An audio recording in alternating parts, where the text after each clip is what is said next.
साधु कितनी उम्र में बन गए थे? मैंने बना था 5.5 साल में। 5-6 साल में साधु बन गए थे।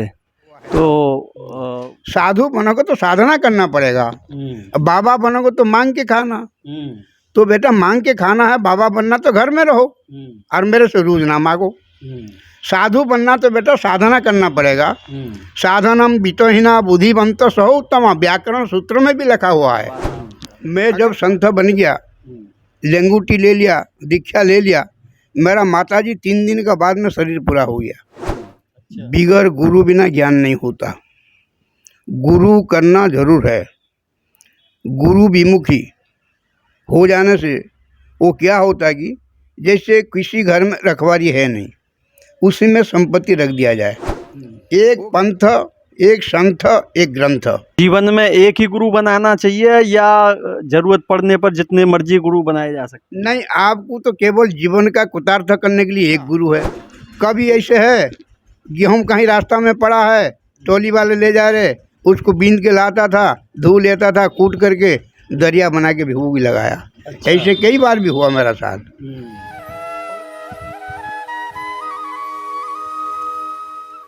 गोविंद दोऊ खड़े काके लागू पाए, बलिहारी गुरु आपने गोविंद दियो बताए।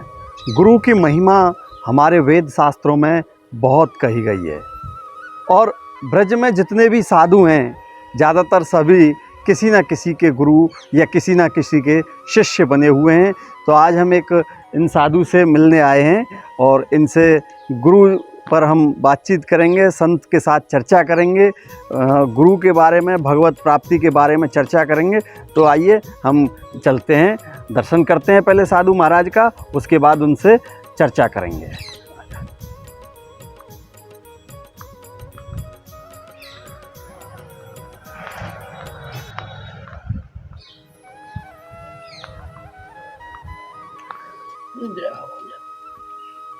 दंडोत महाराज जी। महाराज जी विराज जाए। हाँ, विराज।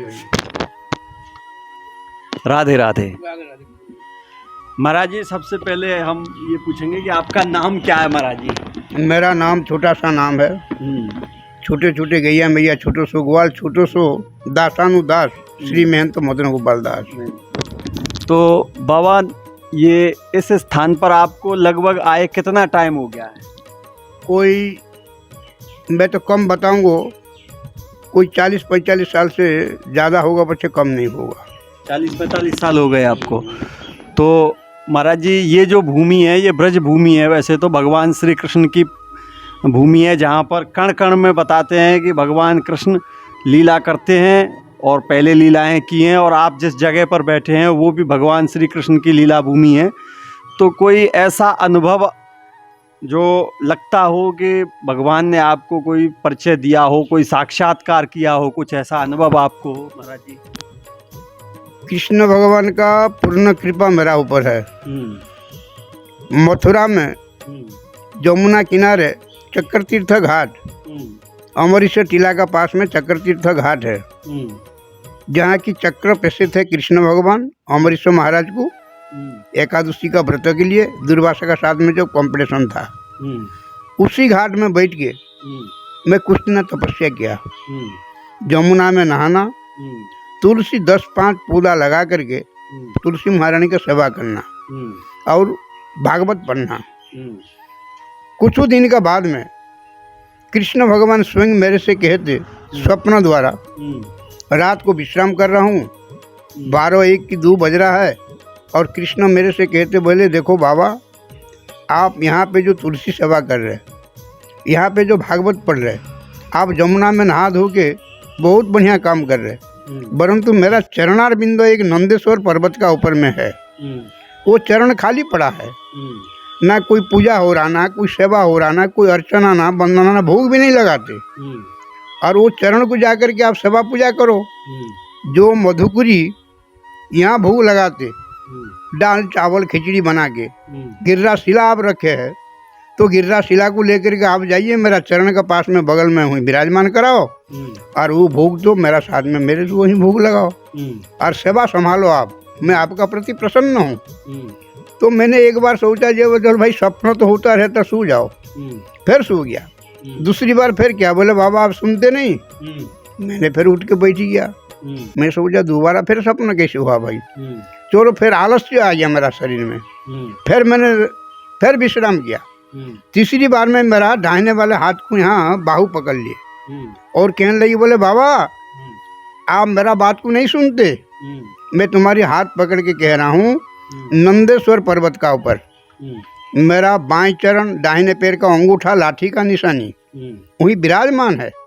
पूजा अर्चना वंदना कुछ भी नहीं हो रहा है। आप जा करके स्वयं अपनी हाथ से 2 पत्ता तुलसी, 1 गड़ुआ जल, 1 गिलास पानी और जो खिचड़ी मिचड़ी जो भी बनाते वो मेरे को भोग लगाओ और 1 माला जरूर पहनाना।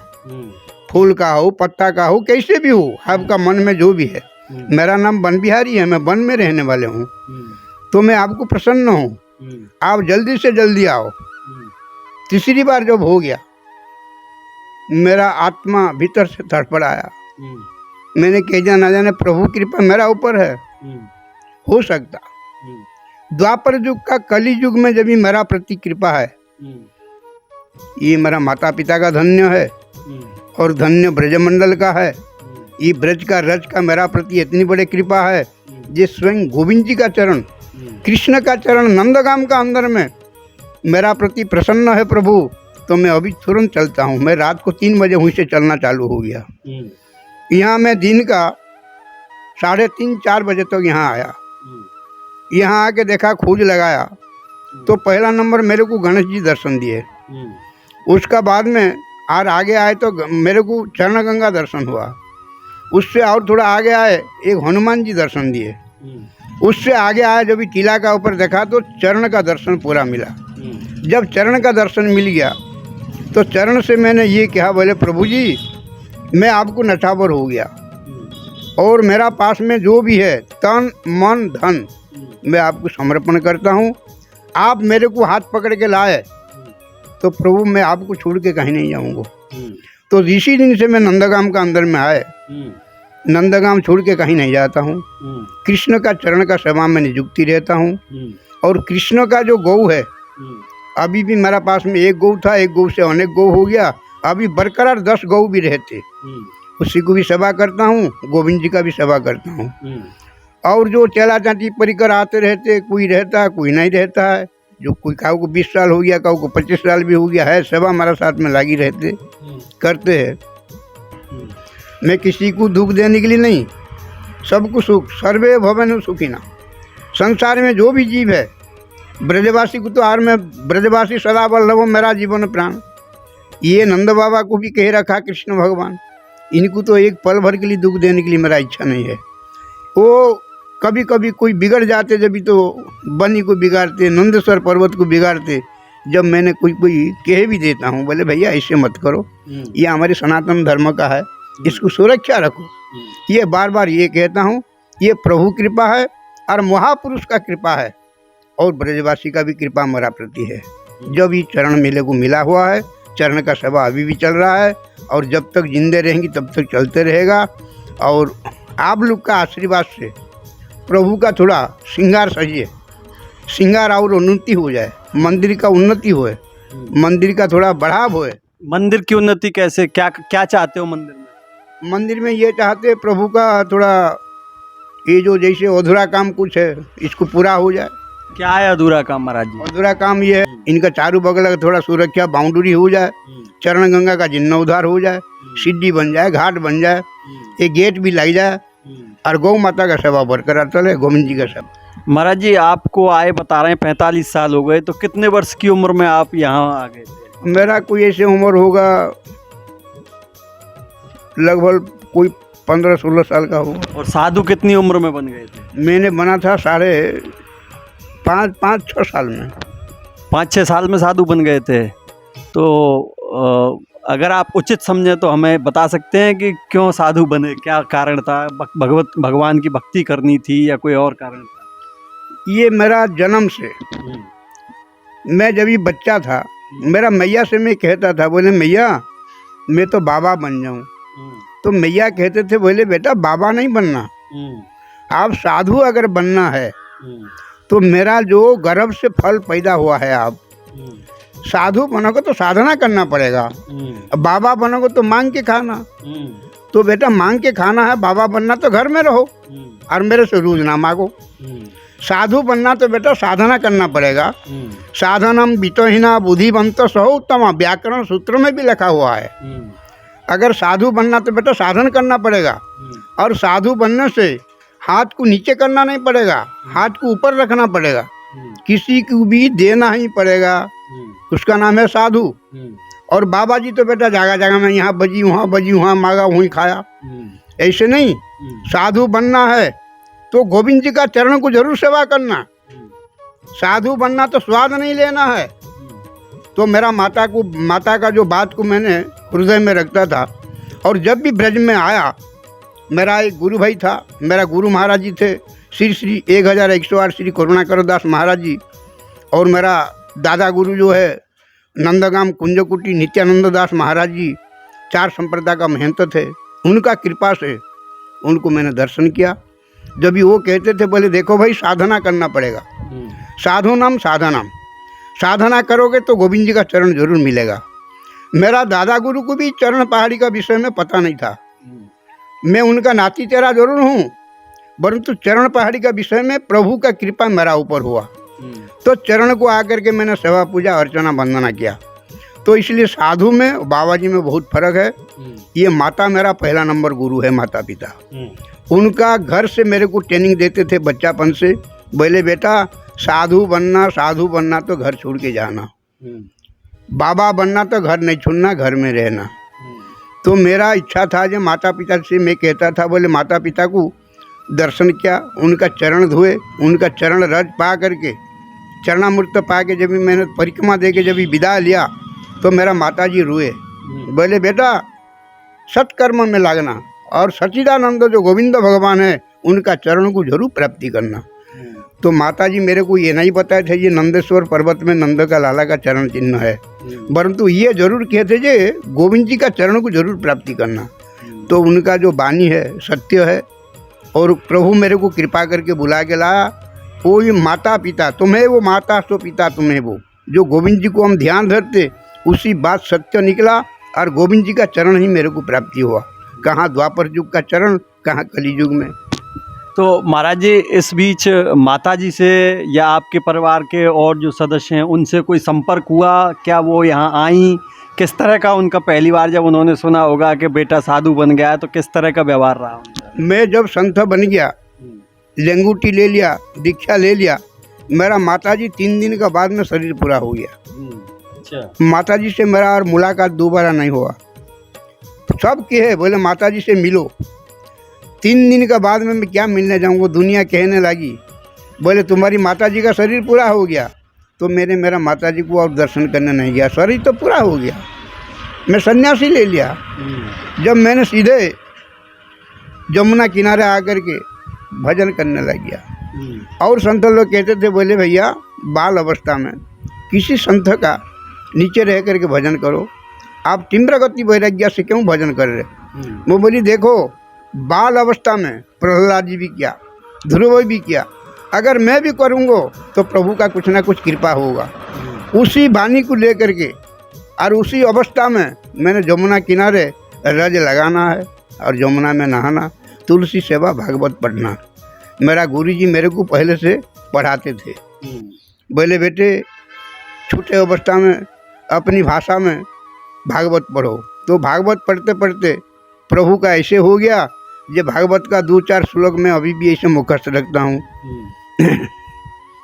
अखंड मंडलाकारं व्याप्त जनम चराचरम तत्पदम दर्शित जैनम तस्मै श्री गुरुवे नमः। नारायणं नमस्कृत्य नरुचैव नरोत्तमं देवी सरस्वतीं व्यासं ततो जयमुदीरयेत्। मकंकरो देवाचालं पंगुलं हते गिरिजत्कृपातमं वन्दे परमानन्दमाधवं। निगमं कल्पतरुं गलितं फलं सुखमुखाधर्मूर्त्यन्तर्भ्यं संयुक्तं पीबतं भागवतं रसमालायो मोहर रसिकार भूमिकार भावुको। तो भगवान का चरण का 12 श्लोक आया था। धैर्यं सदा परिभवघ्ना मम भीष्टोदहं तीर्थास्पदं शिव विरंचि नूतं शरण्यं प्रत्यार्थी पालं वंदे महापुरुषते चरणारविंदम। ये चरण का शुल्क उसी दिन पढ़ा था जब चरण का कृपा मेरा प्रति हुआ। जब चरण पहाड़ी में स्वयं कृष्ण भगवान मेरे को बुला के लाया, कोई मानव तो बुला के लाया नहीं, कृष्ण का विशेषता कृपा है मेरा प्रति। कृष्ण कृपा सदा ही रहेगा, अखंड अखंड अखंड। तो महाराज जी, एक हमारे दर्शकों का एक प्रश्न था कि क्या जैसे साधु बनकर ही तपस्या या भजन किया जा सकता है, गृहस्थ जीवन में भी भजन किया जा सकता है या नहीं किया जा सकता? अगर किया जा सकता है तो फिर कैसे? सबसे बड़ा धर्म है गृहस्थ धर्म। अगर सचेत में चले तो, सचेत में नहीं चले तो साधु बनने से भी नहीं होगा, ना बाबा बनने से होगा, ना गृहस्थ बनने से होगा। अगर सचेत है, अर्जुन को भगवान बार बार कह रहे, बोले देखो अर्जुन जी, गृहस्थ में रह करके कर्म को जो करेगा, कर्म प्रधान है। संत बन करके सतमार्ग में चलेगा तो संत भी बड़े हैं। संत को कृष्ण भगवान कह रखा, जो सतमार्ग में चलने वाले, मेरा नाम जरूर सच्चिदानंद है, परंतु उसी संत को मैं एक बार 24 घंटा में परिक्रमा लगाता हूँ। अगर असत मार्ग में चलना है, वो संत नहीं है, वो तो सठ है। संत बनना, सतमार्ग करना, साधु साधना करना बहुत कठिन वाले काम है। इस जंगल में किसी प्रकार का हमने साधन किया है, जो अनुभव करने वाले उसी को ही बता सकते। जो अनुभव नहीं किया वो कहते, बोले क्या है बाबा, तो मजा ले रहा होगा। कहने में करने में बहुत कठिन है। इसी जंगल में अभी भी मच्छर खाते, अजगर भी आता है, किसी मेरे लिए बेड नहीं बिछा हुआ है, मेरे लिए कोई सुरक्षा भी नहीं है, और जहाँ कहीं मैं लूट जाता हूँ, सर्प भी मेरा ऊपर आ जाते। अच्छा। परंतु प्रभु का इतनी कृपा है, चरण में मैं आरती देने जब भी आता, कभी कभी यहाँ सरद देवता भी बैठा रहता। यहाँ सर्प आ जाते हैं? हाँ जी। अजगर भी आता है, बड़े बड़े नाग है, हर प्रकार का सर्प है।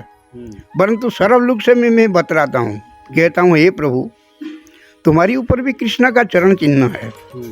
हे नागराज, तुम्हारी ऊपर में भगवान कितने नृत्य किए, तो मेरे को कोई तुम तो काटना तो नहीं है। गौ माता है प्रभु जी, जंगल में रहते, किसी को कुछ नहीं करना है, तो सब मान जाते, ताली मार देता हूँ, हट जाते, किनारा हो जाते।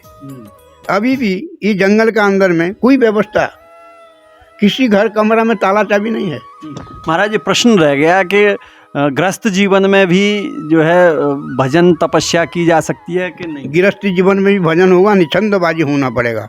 कोई छंद कपट नहीं करना पड़ेगा। निछंदबाजी जो होगा उसी को भी बड़ा धर्म माना गया।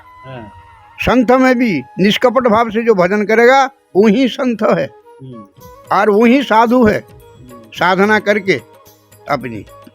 तमाम कहते हैं कि महाराज जी, मन को शांति नहीं मिलती, सारा काम करते हैं, बच्चों के साथ भी रहते हैं, ऑफिस भी जाते हैं और सब कुछ करते हैं, भजन पूजन भी करते हैं, लेकिन कभी कभी मन को शांति नहीं मिलती। क्या करना चाहिए ऐसे लोगों को? भगवान ये कह दिया भक्त को, भगवान का मन लगाओ। कैसे? मन बड़ा चंचल है। मन जा रहा है रसगुल्ला खाने के लिए दुकान में, मन को छोड़ दो, शरीर को भगाओ मत। शरीर जब भी तुम्हारी सज जाएगा, मन अपने आप कंट्रोल हो जाएगा। तो मन तुम्हारी भागता, जब भी तुम शरीर को भी भगाते। तो जब भी मन को कंट्रोल नहीं है तो शरीर तुम्हारी कंट्रोल कहाँ होगा? तो पहले शरीर को कंट्रोल रखो, शरीर को साधन करके रखो, मन को फ्री छोड़ो, मन को कभी भी लगाम मत दो। मन जहाँ जाएगा उसको छोड़ दो, फ्री करो, तो अपने आप धर्म स्थापना हो जाएगा। धर्म को स्थापना करना है तो मन को कभी भी ब्रेक मत दो, ये जहाँ जाएगा जान दो। अगर शरीर नहीं जाएगा तो कली युग में ये विधान बता रखा है, अपराध नहीं होगा। अगर मन का साथ में शरीर भी भाग गया तो वहीं जरूर अपराध होगा।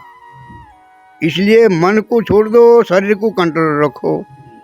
अच्छा, बहुत से लोग बाबा मैं देखता हूँ तमाम जगह पे जाते हैं, दिखा के बड़ा दान करते हैं। ये एक फैशन चल गया दान करने का, दिखा करके। तो दान कैसे करना चाहिए? कि दिखाकर होना चाहिए या कैसे, क्या है दान की? दान को मतलब किस तरह से किया जाए? सबसे बड़ा दान होता है गुप्त, जहाँ कपट नहीं है, निर्मल भाव का संपत्ति होगा तो गोविंद जी का चरण में लागू होगा। अच्छा, एक अन्याय से कमाया हुआ पैसा है, मतलब एक तरह से कह सकते हैं गरीबों का दिल दुखा के या बुरे काम करके पैसा कमाया, तो उनसे दान लिया जा सकता है कि नहीं? वो दान नहीं लेना चाहिए।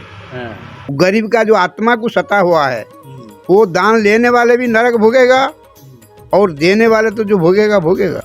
दान का भावना रहता किसी से, जैसे तुम्हारी एक महीना में 2 लाख रुपया कमाई होता, अगर एक महीना में 2.5 लाख रुपया कमाई हो गया, 50,000 रुपया दान कर सकते आप, उसी को दान माना जाएगा। जो परिश्रम का फल उसी को ही दान कहा जाएगा, वो निर्मल दान है। और किसी को छीनना, लूटना, खूटना, गरीब को सता के लाना, बेलदारी लोग का कर्जा काट देना, काऊ को 2 महीना का तनख्वाह नहीं देना, वो तनख्वाह ला के मिला के दान दक्षिणा करना, वो ठीक नहीं होता। क्योंकि एक आत्मा दुखता है और उसको दान करोगे, भाई तो समर्थ है नहीं दिया कोई बात नहीं, उसी को फैक्ट्री में लगाओ, फैक्ट्री को बढ़ाओ, फिर दान करो, होगा। डायरेक्ट ला के दान देने वाले वो अच्छा नहीं होगा जो दान लेता है। हमें कुछ दे के ला के दे जाएगा, हम खुशी हो जाएंगी, उसमें मैं कितनी खुशी होगी उनको वरदान भी दूँगा, वरदान काम नहीं करेगा। मैं कितनी बड़ा सिद्ध हूँ, वो मेरा वाणी भी उसमें काम नहीं करूँगा। निर्मल संपत्ति होगा तो वो संपत्ति मैं अगर कह दूँगा बोले जाओ भगत जी तुम्हारी फैक्ट्री बहुत बढ़िया चलेगा, तो उनका अल्ले बल्ले होगा, आनंद होगा।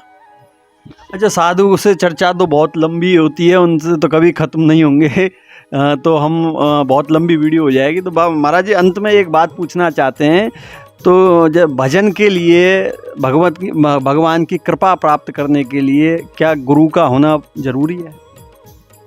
बिगर गुरु बिना ज्ञान नहीं होता, गुरु करना जरूर है।